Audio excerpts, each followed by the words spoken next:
ಎಲ್ರಿಗೂ ನಮಸ್ಕಾರ. ಸ್ಥಳದ ದೈವ ದೇವತೆಗಳಿಗೆ ನಮಸ್ಕರಿಸ್ತಾ, ವೇದಿಕೆಯಲ್ಲಿರ್ತಕ್ಕಂಥ ಎಲ್ಲ ಗಣ್ಯಮಾನ್ಯರೇ, 21ನೆಯ ಕನ್ನಡ ಸಾಹಿತ್ಯ ಸಮ್ಮೇಳನದ ಘನ ಅಧ್ಯಕ್ಷತೆಯನ್ನು ವಹಿಸ್ಕೊಂಡಿರ್ತಕ್ಕಂಥ ಸಿದ್ದಾಪುರ ವಾಸುದೇವ ಭಟ್ರೆ ಮತ್ತೆಲ್ಲ ಆತ್ಮೀಯರೇ, ಈ ಕಾರ್ಯಕ್ರಮಕ್ಕೆ ಆಗಮಿಸಿರ್ತಕ್ಕಂಥ ಎಲ್ಲ ಸಾಹಿತ್ಯ ಪ್ರೇಮಿಗಳೇ, ಭಾಳಷ್ಟು ಮನ ತುಂಬಿ ಬರುತ್ತೆ. ಯಾಕಂತಂದರೆ 21ನೇ ಸಾಹಿತ್ಯ ಸಮ್ಮೇಳನದ ಒಂದಷ್ಟು ಪರಿಕಲ್ಪನೆಗಳು ಕಳೆದ ಒಂದು ತಿಂಗಳಿನಿಂದ ಆಲೋಚನೆ ಆಗ್ತಾಯಿತ್ತು. ನಮ್ಮ ತಾಲೂಕಿನ ಸಾಹಿತ್ಯ ಪರಿಷತ್ ಅಧ್ಯಕ್ಷರಾಗಿರ್ತಕ್ಕಂಥ ಕೊಂಡಳ್ಳಿ ಪ್ರಭಾಕರ್ ಶೆಟ್ಟರ್ ಆದಿಯಾಗಿ ಒಂದಷ್ಟು ಕ್ರಿಯಾಶೀಲ ಮನಸ್ಸುಗಳು, ಈ ಕಾರ್ಕಳದ ಸಾಹಿತ್ಯ ಸಂಘಟಕರು ಕಾರ್ಕಳದ ಕ್ರಿಯೇಟಿವ್ ಪದವಿ ಪೂರ್ವ ಕಾಲೇಜಿನಲ್ಲಿ ಈ ವರ್ಷದ ಸಮ್ಮೇಳನ ಮಾಡಬೇಕು ಅಂತ ಹೇಳಿ ಆಲೋಚಿಸ್ಕೊಂಡ್ರು. ನಮ್ಮನ್ನು ಕೇಳಿದಾಗ ಇನ್ನೊಂದು ಹೊಸ ರೀತಿಯ ಜವಾಬ್ದಾರಿಯನ್ನು ನಾವು ಹೆಗಲಿಸ್ಕೊಂಡಂಗಾಯಿತು. ಇವತ್ತು ಭಾಳಷ್ಟು ಖುಷಿಯಾಗುವ ವಿಚಾರ ಏನಂತ ಕೇಳಿದರೆ, ಬೆಳಿಗ್ಗೆಯಿಂದ ಇಲ್ಲಿಯವರೆಗೆ ಆಗಿರ್ತಕ್ಕಂಥ ಎಲ್ಲ ಕಾರ್ಯಕ್ರಮಗಳು ಅಂದುಕೊಂಡ ಹಾಗೆ ನಮ್ಮ ಅದೇ ಸಮಯದ ಚೌಕಟ್ಟು, ಅದೇ ರೀತಿಯ ಅಚ್ಚುಕಟ್ಟಾಗಿ ಕಾರ್ಯಕ್ರಮ ನೆರವೇರಿದೆ. ಇಂತಹ ಒಂದು ಯಶಸ್ಸಿಗೆ, ಅಭೂತಪೂರ್ವಂತಹ ಕಾರ್ಯಕ್ರಮಕ್ಕೆ ಸಹಕಾರ ಮಾಡಿದಂತಹ, ಇದರ ಹಿಂದೆ ಶ್ರಮಿಸಿದಂಥ ಎಲ್ಲರಿಗೂ ನಾನು ಮನಸ್ಪೂರ್ವಕವಾಗಿ ಅಭಿನಂದನೆಗಳನ್ನು, ಧನ್ಯವಾದಗಳನ್ನು ಸಲ್ಲಿಸ್ತಾ, ಇವತ್ತಿನ ಕಾರ್ಯಕ್ರಮದ ಒಂದು ನೋಟವನ್ನು ನಾನು ಕೆಲವು ನಿಮಿಷಗಳಲ್ಲಿ ಹೇಳಲಿಕ್ಕೆ ಇಚ್ಛಪಡ್ತೇನೆ. ಬೆಳಿಗ್ಗೆ 8 ಗಂಟೆಗೆ ಸರಿಯಾಗಿ ಧ್ವಜಾರೋಹಣ ಆಯಿತು. ಆನಂತರ 8:30ಕ್ಕೆ ಸರಿಯಾಗಿ ಪುಸ್ತಕ ಮನೆಯಿಂದ ಬಹಳ ನಾವೆಲ್ಲ ಹೆಮ್ಮೆ ಪಡ್ತಕ್ಕಂಥ ಜೋಡ್ ರಸ್ತೆ ಎಲ್ಲ ಸಭಿಕರ ಜನರ ಎದುರುಗಡೆ ಕನ್ನಡದ ಮೆರವಣಿಗೆ ರಥವನ್ನು ಎಳೆಯುವಂತಹ ಕೆಲಸ ಆಯಿತು. ಆಮೇಲೆ 10 ಗಂಟೆಗೆ ಸರಿಯಾಗಿ ಇಲ್ಲಿ ಕಾರ್ಯಕ್ರಮ ಆರಂಭವಾಯಿತು. ಬಹುಶಃ ಇವತ್ತಿನ ಕಾರ್ಯಕ್ರಮದ ಬಹುದೊಡ್ಡ ಯಶಸ್ಸಿನ ಹಿಂದೆ ಇರ್ತಕ್ಕಂತಹ ಶಕ್ತಿ ಯಾವುದು ಅಂತ ಕೇಳಿದರೆ, ಅದು ಸಮ್ಮೇಳನಾಧ್ಯಕ್ಷರಾಗಿರ್ತಕ್ಕಂಥ ನಮ್ಮ ಸಿದ್ದಾಪುರ ವಾಸುದೇವ ಭಟ್ರು. ಅಂದರೆ ಈ ಸಮ್ಮೇಳನದ ಬಹಳ ಅಚ್ಚುಕಟ್ಟತನಕ್ಕೆ, ಈ ಸಮ್ಮೇಳನಕ್ಕೆ ಬಹಳಷ್ಟು ಗಾಂಭೀರ್ಯವನ್ನು, ಘನತೆಯನ್ನು ತಂದುಕೊಟ್ಟಂತಹ ವಾಸುದೇವ ಭಟ್ರ ಮಾತು, ಅವರು ಆ ಸಮಯದ ಚೌಕಟ್ಟಿನಲ್ಲೇ ಬಳಸಿಕೊಂಡು ಕಾರ್ಕಳದ ಎಲ್ಲ ವೈಶಿಷ್ಟ್ಯಗಳನ್ನು, ಮಹತ್ವವನ್ನು ಅತ್ಯಂತ ಅರ್ಥಗರ್ಭಿತವಾದಂತಹ ತಮ್ಮ ಅಧ್ಯಕ್ಷೀಯ ನುಡಿಗಳಲ್ಲಿ ವ್ಯಕ್ತಪಡಿಸಿದರು. ಅದಾದ ನಂತರ ನಮ್ಮ ಕಾರ್ಯಕ್ರಮದಲ್ಲಿ ಸಂವಾದಗಳು ನೆರವೇರಿತು. ನರೇಂದ್ರ ದೇಲರ್ ಅವರು ಅತ್ಯಂತ ಗಾಂಭೀರ್ಯವಾಗಿರ್ತಕ್ಕಂಥ ವಿಚಾರವನ್ನು, ತೇಜಸ್ವಿಯ ಜೀವನ, ಅವರೊಟ್ಟಿಗೆ ಕಳೆದಂತಹ ಸಮಯವನ್ನು, ಅವರು ಬರೆದಿರ್ತಕ್ಕಂಥ ಹಲವಾರು ಪುಸ್ತಕಗಳ ಬಗ್ಗೆ ಮಾತನಾಡ್ತಾ ವಿದ್ಯಾರ್ಥಿಗಳಿಗೆ, ಸಾಹಿತ್ಯ ಆಸಕ್ತರಿಗೆ ಹೊಸ ಹೊಸ ವಿಚಾರಗಳನ್ನು ಬೆಳಕು ಚೆಲ್ಲುವಂಥ ಕೆಲಸ ಆಯಿತು. ಜೊತೆಗೆ ಅಷ್ಟೇ ಅರ್ಥಪೂರ್ಣವಾಗಿ ಮತ್ತು ನಮ್ಮೆಲ್ಲರನ್ನ ಕೂಡ ಭಾಳಷ್ಟು ತಮ್ಮ ಹನಿಗಮನಗಳ ಮುಖಾಂತರ ಸಾಹಿತ್ಯದ ಓದುವಿನ, ಪುಸ್ತಕ ಪ್ರೀತಿಯ, ಎಲ್ಲಕ್ಕಿಂತ ಹೆಚ್ಚು ಜೀವನ ಅನುಭವದ ಹಲವಾರು ವಿಚಾರಗಳನ್ನು ಅತ್ಯಂತ ಸ್ವಾರಸ್ಯಕರವಾಗಿ ಡುಂಡಿರಾಜ್ ಅವರು ಕೂಡ ವ್ಯಕ್ತಪಡಿಸಿದರು. ಅಂದರೆ ಒಂದು 45 ನಿಮಿಷಗಳ ಸಂವಾದ, ಒಂದು ಕಡೆ ಸಾಹಿತ್ಯದ ಗಂಭೀರ ಚಿಂತನೆ, ಇನ್ನೊಂದು ಕಡೆ ಅಂಥದ್ದೇ ಒಂದು ಸಾಹಿತ್ಯವನ್ನು ನಾವು ಅದರಲ್ಲಿ ಹೊಸ ಆಸಕ್ತಿಯನ್ನು, ಅಭಿರುಚಿಯನ್ನು ಬೆಳೆಸ್ಕೊಳ್ಳಿಕ್ಕೆ ಬೇಕಾಗಿರ್ತಕ್ಕಂತಹ ಸ್ಫೂರ್ತಿಯನ್ನು, ಬಹುದೊಡ್ಡ ಪ್ರೇರಣೆಯನ್ನು ಕೊಡುವಂತಹ ಕೆಲಸವನ್ನು ಇವತ್ತಿನ ಬೆಳಗ್ಗೆ ಆಗಿರ್ತಕ್ಕಂಥ ಮೊದಲ ಗೋಷ್ಠಿ ನೆರವೇರಿಸಿತು.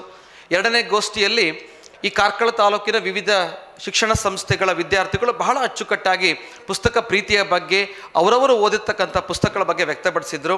ಭಾಳ ಹೆಮ್ಮೆ ಆಗುತ್ತೆ. ಯಾಕಂದರೆ ನಾವೆಲ್ಲ ಅಂದ್ಕೊಳ್ತೇವೆ ಇವತ್ತಿನ ಯುವಕರು ಪುಸ್ತಕವನ್ನು ಓದಲ್ಲ, ಮೊಬೈಲಲ್ಲಿ ಇರ್ತಾರೆ ಅಂತ ಹೇಳುವ ಅಪವಾದನೆಗಳ ನಡುವೆ ಕೂಡ ಆ ಮಕ್ಕಳು, ಒಂದು 10 ಮಕ್ಕಳು ವ್ಯಕ್ತಪಡಿಸಿರ್ತಕ್ಕಂತಹ ಪುಸ್ತಕದ ಓದುವಿನ ವಿಮರ್ಶೆ, ಅದರ ವಿಶ್ಲೇಷಣೆಯನ್ನು ಕೇಳಿಸಿಕೊಂಡಾಗ ಎಲ್ಲೋ ಒಂದು ಕಡೆ ಒಂದು ಸಮಾಧಾನ ಕೊಡ್ತದೆ. ಇಂತಹ ಸಾಹಿತ್ಯ ಕಾರ್ಯಕ್ರಮಗಳ ಮಾಡುವಾಗ ಈ ಹೊಸ ಯುಗದ ಹೆಚ್ಚು ಕಡಿಮೆ ಜನ್ಸಿ ನಂತರ ಆಲ್ಫಾ ಸೀರೀಸ್ನ ಮಕ್ಕಳು ಕೂಡ ಓದ್ತಾರೆ ಅಂತ ಹೇಳುವ ಒಂದು ಸಮಾಧಾನಕರ ಭಾವ ನಮ್ಮಲ್ಲಿ ಮೂಡ್ತಾ ಇದೆ. ಆಗ ಮುನಿರಾಜ್ ರಂಜಾಡ್ರು ಮಾತನಾಡುವಾಗ ಹೇಳಿದರು, ಕೇರಳದಲ್ಲಿ ಪ್ರತಿಯೊಬ್ಬರು ಓದುಗರಿದ್ದಾರೆ ಅಂತ. ಅಂಥದ್ದೇ ವಿಚಾರವನ್ನು ನಾವು ಪುಸ್ತಕದಲ್ಲಿ ಕೂಡ ಕಾಣ್ತೇವೆ. ಅಂದರೆ ಹತ್ತಿರ ಒಂದು 3 ಕೋಟಿ ಜನಸಂಖ್ಯೆ ಇರ್ತಕ್ಕಂಥ ಕೇರಳದಲ್ಲಿ ಒಬ್ಬ ಪ್ರಕಾಶಕ ಹೇಳ್ತಾನಂತೆ, 1 ವರ್ಷ 3 ಕೋಟಿ ಜನಸಂಖ್ಯೆ ಇರ್ತಕ್ಕಂಥ ಕೇರಳದಲ್ಲಿ 1 ವರ್ಷಕ್ಕೆ ಪುಸ್ತಕ ಪ್ರಕಟಗೊಂಡು ಬಿಡುಗಡೆ ಆದ ನಂತರ 6,000 ಪ್ರತಿಗಳು ಮಾರಾಟ ಆಗಲಿಕ್ಕೆ 1 ವರ್ಷ ಬೇಕು ಅಂತ. ಆದರೆ ನಮ್ಮ ಕರ್ನಾಟಕದಲ್ಲಿ ಪರಿಸ್ಥಿತಿ ಹೇಗಿದೆ ಅಂತ ಹೇಳಿದರೆ, ನಮ್ಮಲ್ಲಿ ಹತ್ತಿರ 7 ಕೋಟಿ ಜನಸಂಖ್ಯೆ ಇದ್ದೇವೆ. 7 ಕೋಟಿ ಜನಸಂಖ್ಯೆ ಇರ್ತಕ್ಕಂಥ ಕರ್ನಾಟಕದಲ್ಲಿ ಒಂದು ಪುಸ್ತಕ ಮಾರಾಟಗೊಂಡು 500 ಪ್ರತಿ ಮಾರಾಟ ಆಗಲಿಕ್ಕೆ 1 ವರ್ಷದಲ್ಲಿ ಸಾಧ್ಯ ಆಗೋದಿಲ್ಲ. ಹಾಗಿರಬೇಕಾದ್ರೆ ನಮ್ಮಲ್ಲಿ ಓದುಗರ ಸಂಖ್ಯೆ ಕಡಿಮೆ ಇದೆ. ಆ ಕಡಿಮೆ ಇರ್ತಕ್ಕಂಥ ಓದುಗ ಸಂಖ್ಯೆಯನ್ನು, ಪುಸ್ತಕ ಓದುವ ಪ್ರೀತಿಯನ್ನು ಹೆಚ್ಚು ಪಸರಿಸಬೇಕನ್ನೋ ದೃಷ್ಟಿಯಿಂದ ಈ ರೀತಿ ಎಲ್ಲ ಕಾರ್ಯಕ್ರಮಗಳನ್ನು ಆಯೋಜಿಸಿಕೊಂಡು ಬರ್ತಾ ಇರುವಂಥದ್ದು ಕ್ರಿಯೇಟಿವ್ ಸಂಸ್ಥೆ ಮತ್ತು ಪುಸ್ತಕ ಮನೆ. ಈ ದೃಷ್ಟಿಯಿಂದ ಒಂದಷ್ಟು ಹೊಸ ಕಾರ್ಯಕ್ರಮಗಳನ್ನು, ಯೋಜನೆಗಳನ್ನ ಹಾಕ್ಕೊಂಡು ಬರ್ತಾ ಇದೆ. ಯಾಕಂದರೆ ಈ ಒಂದು ತಲೆಮಾರಿಗೆ ನಾವು ಪುಸ್ತಕ ಓದುವಂತಹ ಅಭಿರುಚಿಯನ್ನು ಬೆಳೆಸಿದರೆ ನಮ್ಮ ಮುಂದಿನ 2 ತಲೆಮಾರುಗಳು ಈ ಪುಸ್ತಕ ಪ್ರೀತಿಯನ್ನು, ಸಾಹಿತ್ಯವನ್ನು ಬರೆಯುವಂತಹ, ಹಂಚುವಂಥ ಕೆಲಸದಲ್ಲಿ ನಾವೆಲ್ಲ ಭಾಗಿಯಾಗಲಿಕ್ಕೆ ಆಗುತ್ತೆ. ಆ ಮುಖಾಂತರ ಒಂದು ಮೌಲ್ಯಯುತ ಜೀವನವನ್ನು, ಒಂದು ಅರ್ಥಪೂರ್ಣವಾಗಿರ್ತಕ್ಕಂಥ ಸಮಾಜ ನಿರ್ಮಾಣ ಮಾಡಲಿಕ್ಕೆ ಸಾಧ್ಯ ಆಗುತ್ತೆ ಅಂತೇಳಿ ಮಧ್ಯಾಹ್ನದ ಗೋಷ್ಠಿಯಲ್ಲಿ ರಾಜೇಂದ್ರ ಭಟ್ರು, ನಮ್ಮ ಅನ್ನಬೆಳ್ಳೆ ಸರ್ ಹಾಗೆ ಮುದಿರಾಜ್ ರಂಜಾಳ್ರವರು ಬಹಳ ಚೆನ್ನಾಗಿ ವಿಶೇಷವಾಗಿ ಹೊಸ ಯುವ ಸಾಹಿತಿಗಳು ಅಥವಾ ಯುವಕರು, ಯುವ ಮನಸ್ಸುಗಳು ಯಾವ ರೀತಿಯ ಪುಸ್ತಕಗಳನ್ನು ಓದುವ ಮುಖಾಂತರ ಓದುವಿನ ಬಹುದೊಡ್ಡ ಹೆಬ್ಬಾಗಿಲನ್ನು ಮುಟ್ಟಬೇಕಂತ ಹೇಳುವ ದೃಷ್ಟಿಯಿಂದ ಬಹಳ ಚೆನ್ನಾದ ಒಂದು ಗೋಷ್ಠಿ ಆಯಿತು. ಒಂದಷ್ಟು ಚರ್ಚೆಗಳಾಯಿತು. ಯಾವ್ಯಾವ ಪುಸ್ತಕವನ್ನು ಓದಬೇಕಂತ ಹೇಳುವ ಬಗ್ಗೆ ತುಂಬ ದೀರ್ಘವಾದಂತಹ ಅತ್ಯಂತ ಪ್ರೇರಣಾದಾಯಕ ಅಂತ ಮಾತುಗಳನ್ನ ಆಡಿದರು. ಅಚ್ಚುಕಟ್ಟಾಗಿ ಎಲ್ಲ ಗೋಷ್ಠಿಗಳು ಆಗುವ ಜೊತೆಗೆ 10 ಜನ ಸಾಧಕರನ್ನು ತಾವುಗಳೆಲ್ಲ ಸನ್ಮಾನಿಸ್ತಕ್ಕಂಥ ಅದ್ಭುತ ಕ್ಷಣವನ್ನು ಕಣ್ತಂಬ್ಕೊಂಡಿದ್ದೀರಾ.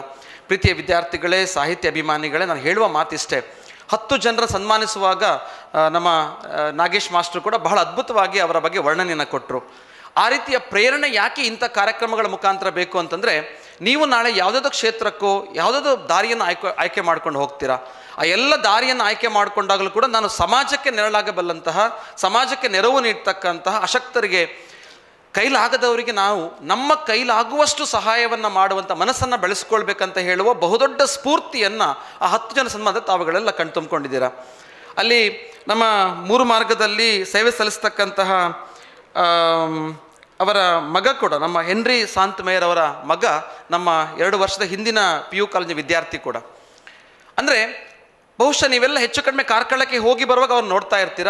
ನೀವು 3 ಮಾರ್ಗದ ಕಾರ್ಕಳದ ಪೇಟೆಗೆ ಹೋಗುವಾಗ ಒಬ್ಬ ಟ್ರಾಫಿಕ್ ಪೊಲೀಸ್ ಅಲ್ಲದಿದ್ದರೂ ಅಥವಾ ಅವರು ಯಾವುದೇ ಸರ್ವಿಸ್ನಲ್ಲಿ ಇಲ್ಲದೆ ಹೋದರೂ ಕೂಡ ಒಬ್ಬ ಸಾಧಾರಣ ನಾಗರಿಕನಾಗಿ ಅಲ್ಲಿ ವ್ಯವಸ್ಥೆಗಳನ್ನ ಸರಿಪಡಿಸ್ತಕ್ಕಂತಹ, ಟ್ರಾಫಿಕನ್ನು ಸರಿದೂಗಿಸ್ತವಂಥ ಕೆಲಸವನ್ನು ಮಾಡ್ತಾರೆ. ಹಾಗೆ ಹೆಚ್ಚು ಕಡಿಮೆ ಸಾಹಿತ್ಯ, ಶಿಕ್ಷಣ, ಉದ್ಯಮ, ಸಮಾಜ ಸೇವೆ, ನ್ಯಾಯಾಂಗ ಎಲ್ಲದರಲ್ಲಿ ಕೂಡ 10 ಜನರ ಪಾತ್ರ ಬಹುದೊಡ್ಡದಾಗಿರ್ತಕ್ಕಂಥದ್ದು. ಆ ಎಲ್ಲ ಪ್ರೇರಣೆಯನ್ನು ಇವತ್ತು ವಿದ್ಯಾರ್ಥಿಗಳು ಕಣ್ತುಂಬಿಕೊಂಡಿದ್ದಾರೆ. ಇದರ ಮುಖಾಂತರ ನಿಮ್ಮ ಮುಂದಿನ ಜೀವನದಲ್ಲಿ ಕೂಡ ಆ ಮೌಲ್ಯಗಳನ್ನ ಬೆಳೆಸ್ಕೊಳ್ತೀರಾ ಅಂತ ಹೇಳ್ತಾ, ಈ ಸಾಹಿತ್ಯ ಸಮ್ಮೇಳನದ ಇಂಥ ಒಂದು ಅದ್ಭುತ ಕ್ಷಣಗಳಿಗೆ ನಮ್ಮ ಕ್ರಿಯೇಟಿವ್ ಸಂಸ್ಥೆಯ ಹಲವಾರು ಉಪನ್ಯಾಸಕರು, ಬೋಧಕೇತರ ವರ್ಗದವರು ಶ್ರಮಿಸಿದ್ದಾರೆ. ಅದರ ಜೊತೆಗೆ ನಮ್ಮ ಕಾರ್ಕಳ ಸಾಹಿತ್ಯ ಪರಿಷತ್ನ ಎಲ್ಲ ಪದಾಧಿಕಾರಿಗಳು, ವಿಶೇಷವಾಗಿ ನಾಗೇಶ್ ಮಾಸ್ಟರ್ ಇರ್ಬೋದು, ದೇವದಾಸ್ ಕೆರೆಮನೆಯವರು ಇರ್ಬೋದು, ಶಿವಸುಬ್ರಹ್ಮಣ್ಯಂ ಭಟ್ರು ಇರ್ಬೋದು, ಗಣೇಶ್ ಜಾಲ್ಸೂರವರು ಇರ್ಬೋದು, ಇವರೆಲ್ಲರೂ ಕೂಡ ಬಹಳಷ್ಟು ಶ್ರಮಿಸಿದ್ದಾರೆ. ಅವರ ಶ್ರಮ ಇದೆ. ಅದರ ಮುಖೇನ ಕನ್ನಡವನ್ನು ನಾವೆಲ್ಲ ಮತ್ತೆ ಮತ್ತೆ ಕೊಂಡಾಡ್ತಕ್ಕಂತಹ, ಆ ಕನ್ನಡದ ಹಿರಿಮೆಯನ್ನು, ಗರಿಮೆಯನ್ನು ಸಂಭ್ರಮಿಸುವಂತಹ ಅದ್ಭುತ ಕ್ಷಣಗಳನ್ನು ಕಣ್ತುಂಬಿಡಲಿಕ್ಕೆ ಸಾಧ್ಯ ಆಯಿತು. ಇವತ್ತು ಸಂಸ್ಥೆಯಲ್ಲಿ ಆಗಿರ್ತಕ್ಕಂಥ ಕಾರ್ಯಕ್ರಮ ಒಂಥರ, ಆಗ ಯಾರೋ ಒಬ್ಬ ವಿದ್ಯಾರ್ಥಿ ಮಾತನಾಡ್ತಾ ಹೇಳಿದ ಟ್ರೇಲರ್ ಅಂತ ಹೇಳಿ, ಇನ್ನು ಸಿನಿಮಾ ಬಾಕಿ ಇದೆ ಅಂತ ಹೇಳಿ ಮುಂದಿನ ಹಲವಾರು ಸಾಹಿತ್ಯ ಕಾರ್ಯಕ್ರಮಗಳನ್ನ ಮುಂದಿನ ದಿವಸ ನಾವು ಮಾಡೋಣ.